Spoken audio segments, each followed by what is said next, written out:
আমার নাম ফুলটুসি ভট্টাচার্য।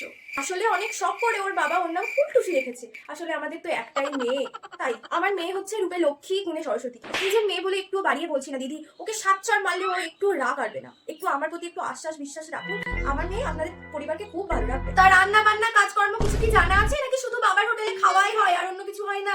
আমি বাসন মাজা, কাপড় কাচা, ঘর মোছা, স্বামীর সেবা যত্ন করা, শ্বশুর শাশুড়িকে দেখে রাখা আমি সবই পারি। তাহলে দিদি আপনাদের দিক থেকে হ্যাঁ কি না? আপনার মেয়েকে মোটামুটি আমাদের পছন্দ হয়েছে। তা দেনা পাওনার কথাটা বলে দিলে ভালো হয়। আমাদের যা যা দেনা পাওনা লাগবে, 50 ভরি সোনা লাগবে, বাবুর জন্য একটা গাড়ি লাগবে, একটা ফ্ল্যাট লাগবে, ফ্ল্যাটের একটা টাকা লাগবে। তো এগুলো যদি দেন তাহলে বিয়েতে আমরা রাজি। আর আপনারা তাহলে দিনক্ষণ ঠিক করতে থাকুন। জয় রাধা মাধবের জয়। আমি জানতাম আমার মেয়ের একদিন না একদিন কোনো গতি হবে। জয় রাধা মাধবের জয় জয়।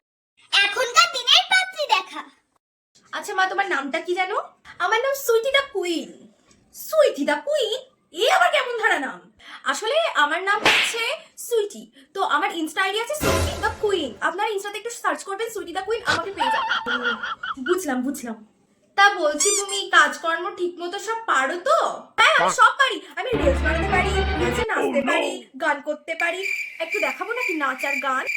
বাই দ্য ওয়ে, আপনার ছেলে ঘরের কাজ টাজ মোটামুটি জানে তো? এই ধরুন রান্না করা, বাসন মাজা, কাপড় কাচা। আসলে আমি ওইসব শিখিনি, আমি তো মোটামুটি ধরুন এইসব পারি না। তো আপনার ছেলে যদি ওইসব দিকে একটু দেখে নেয় তাহলে ধরুন আমাদের দাম্পত্য জীবন খুব সুখের হবে। আসলে আমরা মেয়েটাকে খুব আদর যত্ন দিয়ে বড় করেছি।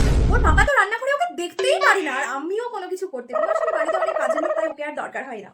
তাহলে আপনাদের দিক থেকে কি হ্যাঁ আছে? আমার তো মেয়েকে খুব পছন্দ হয়েছে। মেয়ে খুব সুন্দর, খুব লক্ষ্মী, পুরো আমার মতো।